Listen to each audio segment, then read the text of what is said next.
వాళ్ళ ప్రతిభ, వాళ్ళకున్న పరిస్థితి బట్టి ఆధారపడుతుంది. ఓకే. అంటే నేను సరే నాయకుల మధ్య ఓకే. ఆ గ్యాప్ ఉండటము అవన్నీ కూడా ఓకే. పర్లేదు. అవి కామన్‌గా ఒక్కోసారి సర్దుకుంటూ ఉంటారు. కానీ కార్యక్రమాలకు కూడా కార్యకర్తల్ని ఆహ్వానిస్తే లేదంటే కార్యకర్తలొస్తే వాళ్ళకి ఎంట్రీ ఇవ్వకపోవటం ఇవన్నీ కూడా నిన్న పిఠాపురానికి సంబంధించి చూసుకుంటే అక్కడ టీడీపీ వాళ్ళొస్తే అక్కడ జనసేనకు సంబంధించినటువంటి పవన్ కళ్యాణ్ గారు ఒక హాస్పిటల్ శంకుస్థాపనకు వెళ్తే అక్కడ టీడీపీ వాళ్ళు ఎవరు కూడా రాకూడదని చెప్పేసి వాళ్ళని బహిష్కరించి బయట నుంచే పెట్టేసి బయట నుంచి బయటికే పంపించేసినటువంటి దాఖలాలు మనం చూస్తున్నాం. కూటమంటూ కూడా నాయకులు పై నాయకులే సమన్వయంగా ఉంటే సరిపోదు కదా, కింద లేయర్లో కూడా నాయకులందరూ కూడా సమన్వయంగా ఉండాలి కదా. ఇక్కడ ఎట్లుంటుందంటే ఉమ్, ఇప్పుడు ఉదాహరణకు మీరు విశాఖపట్నంలో ఇంతకుముందు మీరు అడిగిన ప్రశ్న, మన చర్చ ఒక యాంగిల్. ఇది ఉమ్, రెండో సమస్య. ఉమ్, మీరు అన్నట్టు అవకాశాలు అందిపుచ్చుకునే విషయంలో ఘర్షణ రావచ్చు కానీ కార్యక్రమాల కాడ గొడవలేంది అని.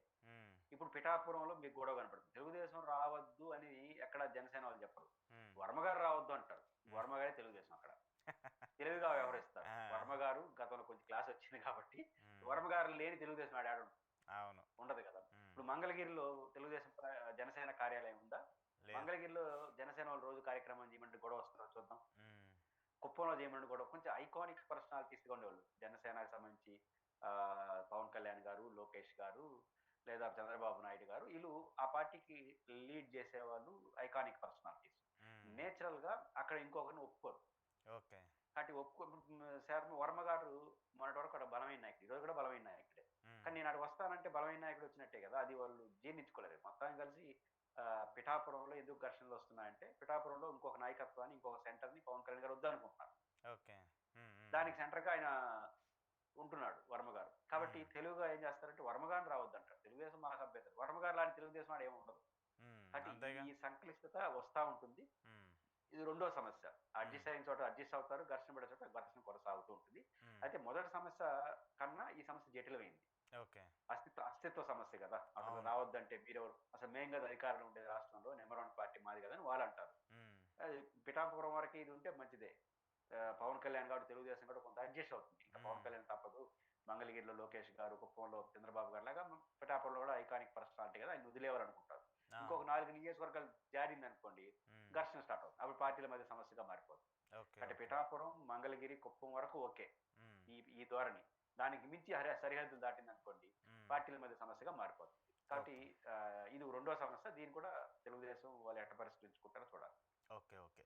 కూటమి అధికారంలోకి వచ్చింది. ఇంకొక నెల ఆగితే ఏడాది పూర్తి అయిపోతుంది. ఈ ఏడాదిలోకి సంబంధించి సరే ఈ ఏడాదిలో ఏం చేశారు ఏంటనేది పక్కన పెడితే మాత్రం వాళ్ళు ఏదైతే అనుకున్నారో కేసుల పరంగా వైసీపీ నేతలను ఇబ్బంది పెట్టడం పరంగా వాళ్ళందరి మీద కూడా వరుస క్రమంలో ఒక్కొక్కరుగా కక్షలు తీర్చుకుంటూ ఉన్నారు. ఇక జగన్మోహన్ రెడ్డి మినహాయిస్తే మోస్ట్ టాప్ క్రీమ్ లేయర్ అందరినీ కూడా అరెస్ట్ చేసుకుంటూ వస్తున్నారు. వాళ్ళ మీద ఏదో కేసులు పెట్టి వాళ్ళని ఏదో రకంగా ఇబ్బంది పెట్టాలని చెప్పి చూస్తున్నారు. అయితే ఇక్కడ ఒక అనూహ్య సంఘటన ఏంటంటే సైలెంట్గా ఓడిపోయిన తర్వాత రాజకీయాల నుంచి దూరం అయిపోదాం అనుకున్నటువంటి లీడర్లు, లేదంటే ఇంకా ఈ రాజకీయాలు మనకొద్దు, ఇంతవరకు చేసిన చాలని చెప్పేసి పక్కకి వెళ్ళిపోదాం అనుకున్న లీడర్లు అందరి మీద కూడా వాళ్ళ మీద కేసులు పెట్టడం వల్ల మళ్ళీ రాజకీయాల్లోకి రావాల్సి వస్తున్న పరిస్థితులు కూటమే కల్పిస్తుంది. తద్వారా కూటమికి మళ్ళీ అదొక ఇబ్బందికరంగా అయిపోతున్నటువంటి సిచ్యువేషన్స్ కనిపిస్తూ ఉన్నాయి కదా. ఇప్పుడు కేసినేని నాని లాంటి వాళ్ళు కావచ్చు, లేదంటే ఇక్కడ విశాఖకు సంబంధించిన కొంతమంది లీడర్లు కావచ్చు, అలాగే రాయలసీమకు సంబంధించినటువంటి మొన్న కొంతమంది లీడర్లు పోసాని కృష్ణమురళి లాంటి వాళ్ళు, వీళ్ళందరూ కూడా ఇంకా రాజకీయాలకు దూరంగా ఉండిపోదాం అనుకుంటున్నారు. కానీ ఏదో ఒక కేసుల విషయంలోనో లేదంటే ఏదో ఒక రాజకీయ సంబంధించిన అంశాల మీద